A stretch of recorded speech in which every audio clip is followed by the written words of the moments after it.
It's your favorite coach's favorite coach, and I never thought I was going to have to make this video. I thought we were all smart enough, we've watched enough basketball, and we understand our history enough to realize that the Los Angeles Lakers this year are not going to be that great. This is just going to be a quick video.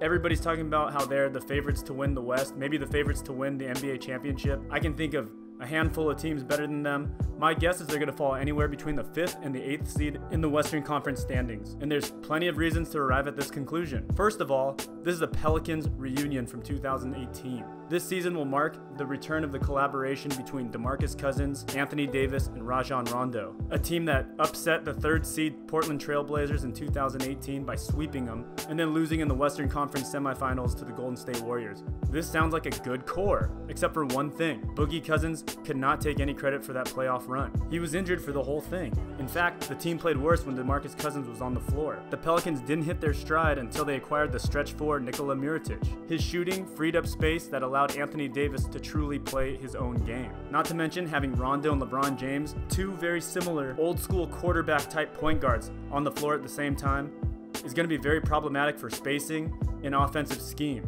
The exact same spacing Anthony Davis needs to maximize his potential. Also, I can see a little bit of dissension in Rondo. You may remember from a couple years ago where he called out the leaders of the Chicago Bulls, Jimmy Butler and Dwayne Wade, to defend the young Bulls core, who faced a ton of criticism from these veteran leaders. Dwayne Wade and Jimmy Butler are one thing, but LeBron James may be the most critical and overbearing leader in NBA history.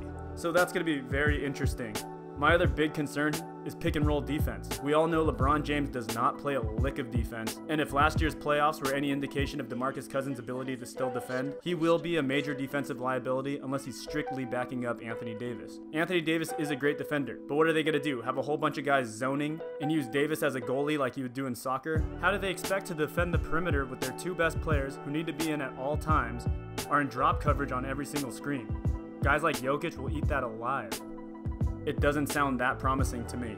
Defensively, they remind me a lot of this last year's Houston Rockets. You have a great defender in Clint Capella protecting the middle, but the second you take away those good perimeter defenders, the entire defense kind of falls apart. You take Bahamute and Ariza out of the equation, and Capella starts looking like an overrated defender. He's not an overrated defender. 2 years ago, he was guarding 4 positions. However, no one is good enough to compensate for Harden's defense. And in this NBA, the center cannot be your defensive anchor. Attrition is also going to be a major factor for these Los Angeles Lakers. How many games will LeBron James be able to play as a 35-year-old next year? He has some real injury concerns. Rondo's, of course, an aging veteran, and both Anthony Davis and Demarcus Cousins are injury prone. And probably the biggest concern for me with the Los Angeles Lakers is the fact that the Lebron James system is very real. I can't wrap my head around people on YouTube, fans, and NBA analysts that keep ignoring this and making excuses for him, in spite of the evidence we have. The 2017-18 Cleveland Cavaliers looked like an unbelievable roster. And we're just going to briefly take a look at some of these guys and analyze how they played before playing with LeBron, while playing with LeBron, and after playing with LeBron James. The second Derrick Rose left the LeBron James system, we all saw the result. He was back to the Derrick Rose of old, the vintage Derrick Rose, that all-star level Derrick Rose. Rodney Hood was a major playoff contributor this year with the Portland Trail Blazers. He played unbelievably awful with the Cleveland Cavaliers. George Hill was a big letdown. Now he's a contributor for the Milwaukee Bucks, the future NBA champions. Guys like Larry Nance and Jordan Clarkson were promising young prospects before playing with LeBron, and were trash with him. Kyle Korver, an all-star shooter before playing with LeBron, forgot how to shoot in the playoffs in 2018 and remembered the following year. Jay Crowder, Dwayne Wade, went back to normal. And Isaiah Thomas, a former MVP candidate, still hasn't recovered. In the LeBron James system, there is no identity, only read and react between LeBron James and whoever he has. This is why people struggle to find their role. And most people aren't just going to be able to read his mind. He's an overbearing leader, and he has a lot of say in the front office. Everybody looks tentative, the locker room seems moody, the coach has no control over him, and even upper management has little control over him. Everybody is constantly under the pressure of having to perform or risk being traded or waived. It's a very toxic environment to play in. And I love LeBron James, but there's enough of a sample size to realize that this has a major impact. But at the end of the day, he's still LeBron James, one of the greatest players of all time, and he has the ability to will teams into the playoffs. But that still doesn't answer my question or concerns of how this roster is going to work. LeBron James and Kyle Kuzma essentially play the same position. LeBron might be a point guard, whatever. And Anthony Davis and Demarcus Cousins play the same position. They clearly should not be on the floor at the same time. People are excited about Avery Bradley and the best second option since Scottie Pippen, Danny Green. These two are the top candidates for the next victims of the LeBron James system. They're going to be expected to stand in the corner and shoot threes, and be expected to hit those threes even when they're not getting the right amount of touches. They're also just going to have to take the defensive load on the perimeter and watch as LeBron James plays no defense and then yell at them when they inevitably get beat. Again, this is not 2K. Basketball is not addition, it's algebra.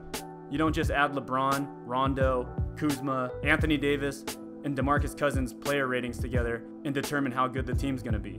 There are a lot of variables like chemistry and play style that need to be considered. Just look at the Boston Celtics. They had the best defensive rating in 2018. They got to the verge of the NBA Finals. Then they add theoretically the best player on their roster in Kyrie Irving, while returning everybody else the next year. According to you 2K guys, this team would now be put over the top and taken to the next level. Not the case. The variables Kyrie Irving brought to the table diminished the rest of the team. And we continue to see this over and over again. Even NBA executives and coaches do not seem to understand this concept. You would think the Lakers would have learned from their 2003 and 2013 quote-unquote super teams. You cannot underestimate the importance of the variable culture, something the Lakers do not have. Franchises with great cultures, free agents fit in better, draft prospects pan out more, and the overall chemistry goes up. If you have a good culture, things seem to fall into place. So the last big variable that we're going to look at with this team is culture. Los Angeles has probably the second worst culture in NBA history. They're second only to the legendary joke franchise, the New York Knicks. And it's no coincidence that these two cities are where rookies come to flop and free agents' careers come to die. Due to the large population, you get a huge amount of beasts of the field who make up their fan base. The same people who value dunks and ankle breakers over everything and actually enjoy to watch the All-Star game, these are their actual fans. The same fans who cheer Maciek Lampe when he gets drafted and booed Kristaps Porzingis. And they simply overpower the discerning and educated basketball fan. Here's what one might look like. But it's a pressure cooker in these two cities, and that's definitely not conducive with developing team chemistry. But I've digressed. Anyways, I can think of a handful of teams better than these guys in the West alone. I think the Nuggets, the Clippers, the Spurs, and the Warriors will definitely be better than the Lakers, barring injuries. I also think the Trailblazers, the Jazz, and the Pelicans even might have better seasons than these guys. You're also going to be surprised to see how good Lonzo Ball, Brandon Ingram, Josh Hart will play next year away from those Los Angeles Lights. It's going to be a very telling year. Of course, this roster is subject to change at the drop of a hat, as is always the case with Los Angeles. Expect LeBron to shake up the roster. Frank Vogel, your job will constantly always be on the chopping block. Best of luck to you. Anyways, guys, thanks for watching. Let me know what you think in the comment section, and as always, please like, subscribe, and share. We'll see you on the next one.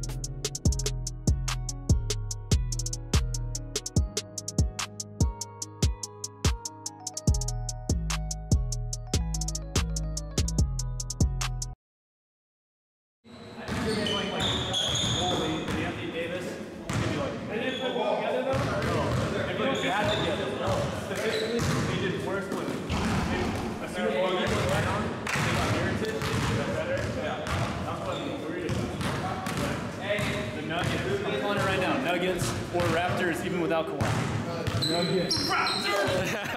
Oh my God! Yo, we're calling it right now. What are we calling right now, Kuma? I'm going to go with Nuggets. I'm going Nuggets. Nuggets.